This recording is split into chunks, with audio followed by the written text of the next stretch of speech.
ஓம் சக்தி. மன தூய்மை முக்கியம்.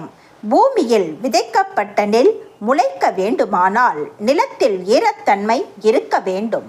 அதுபோல ஆன்மீகத்தில் நீ முன்னேற வேண்டுமானால் உன் மனம் சுத்தமாக இருக்க வேண்டும். உனக்கு நிலையானது ஆன்மீகத்துறை ஒன்றுதான். மற்ற எந்த துறையும் உனக்கு நிலையானது அல்ல.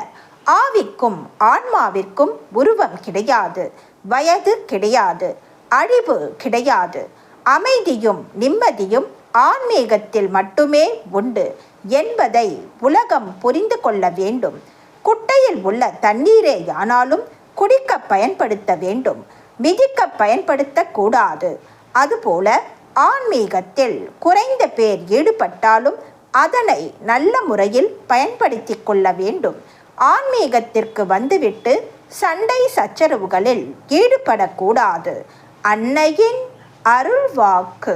என்னுடைய அருள்வாக்கு என்ற பாத்திரத்தை பயன்படுத்தி எதிர்கால வாழ்வினை அமைத்து கொள்ள வேண்டும்.